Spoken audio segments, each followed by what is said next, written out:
Eugenio Trías. Porque Eugenio Trías, habla, en La Edad del Espíritu, un libro suyo, hablaba del desarrollo de la historia en un modelo espiralado, ¿no? Y dije, hombre, qué interesante. Entonces, precisamente aquí tenemos el póster, ¿no?, de la dinámica espiral y todo esto, y entonces, bueno, a mí me surgía la inquietud de si había un correlativo entre una espiral y la otra. Y entonces, bueno, eso fue un poco lo que estudié en aquel momento.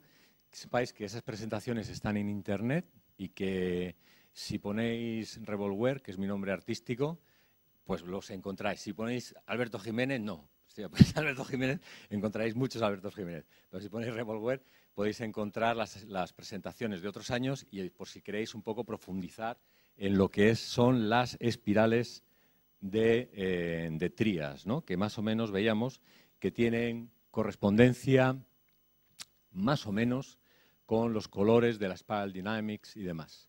Os recuerdo así rápidamente que Trías identifica 3 espirales, cada una en 7 fases, ¿no?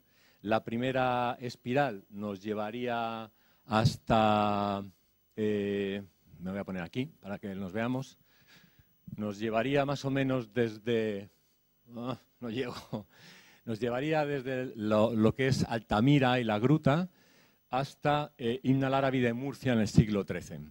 Ahí tendríamos 7 pasos que irían desde caos, cosmos, presencia, comunicación, hermenéutica, mística, y al final un 7º paso donde hay una conjunción entre hermenéutica y mística.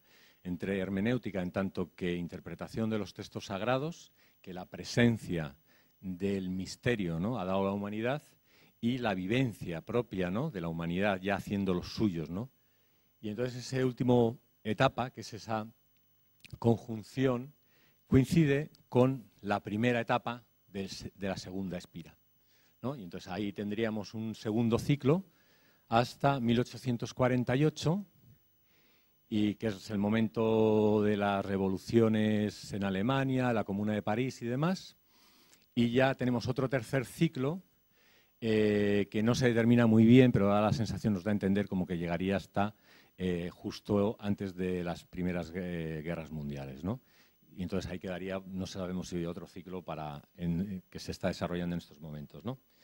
Bueno, esto lo podéis ver en Internet en las presentaciones de otros años. Y, por supuesto, en el libro de Eugenio Trías, La Edad del Espíritu.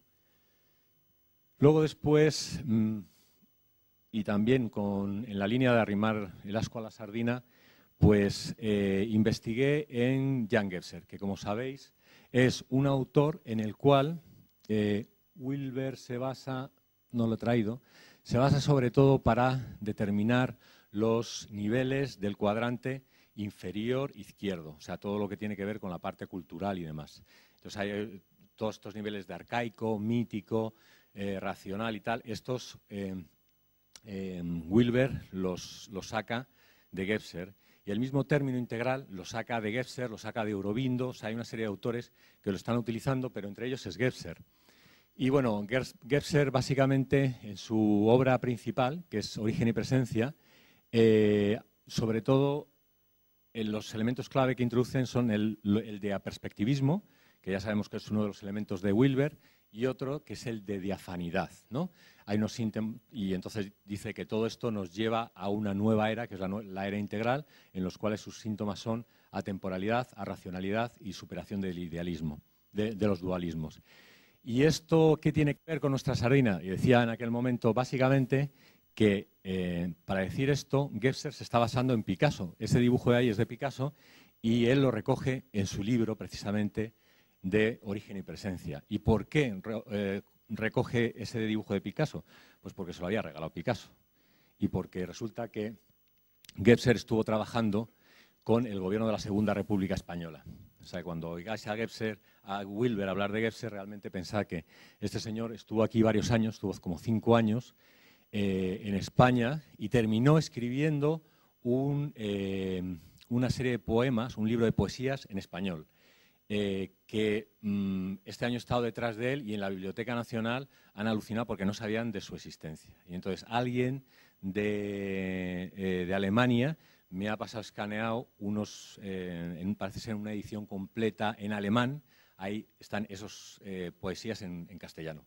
Entonces, con un poco de suerte, a ver si algún día de estos puedo descatalogarlas o me las descatalogan a mí antes y entonces las compartimos, porque es muy interesante, porque Gebser es amigo de Lorca y realmente hay toda una serie de, aparte de ser amigo de Picasso, fijaros que en ese momento Ortega y Gasset está hablando de perspectivismo, ¿no? Y qué curioso y tal, o sea, que Wilber toma el término de perspectivismo de Gebser y Gebser está hablando en las tertulias de Madrid, donde la gente está hablando de perspectivismo con Ortega y Gasset, ¿no? Y dice, vale, qué cosa más curiosa, ¿no?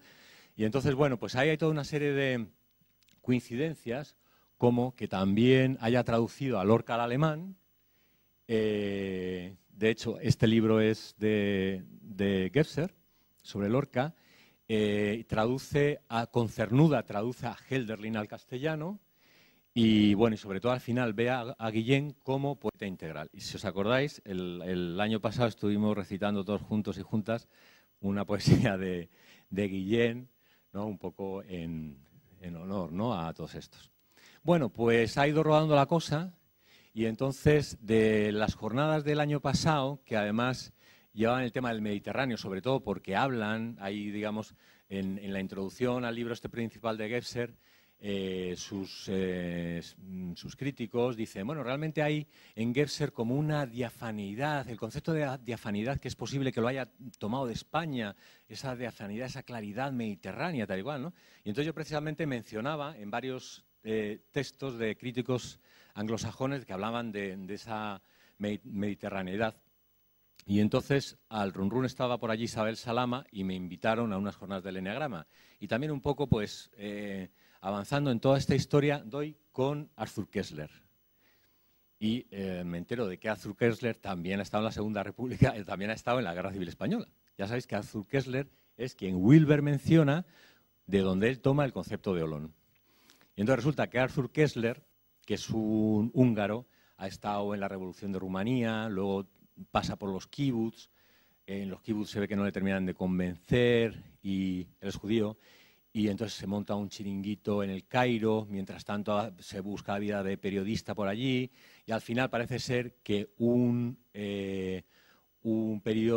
periódico o alguna publicación inglesa le contrata para que venga a cubrir la Guerra Civil Española. Y entonces viene aquí, pero vaya, que se implica con la República y tal y cual, y le meten preso por simpatizante.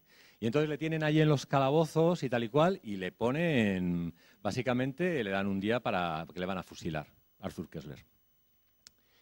Dicen que en esos momentos en las cárceles franquistas tuvo una iluminación. No sabemos si de esa iluminación salió el concepto de Olón que maneja Wilber o no, pero parece ser que la iluminación la tuvo y eso cambió su vida, ¿no?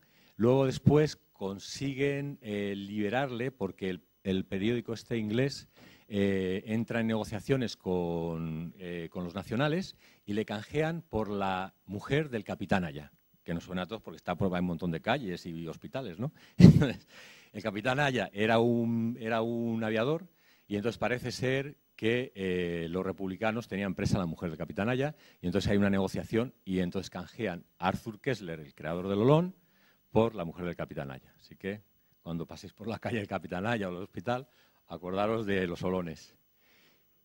Luego después este hombre tuvo un éxito bárbaro, ¿no? en el mundo de la novela y todo eso, y fue primera portada de la revista Life y demás. O sea, que luego después ha tenido mucho éxito. De alguna forma criticó duramente a los socialismos reales del momento y estuvo viviendo en Estados Unidos y allí pues realmente se hizo muy famoso, ¿no?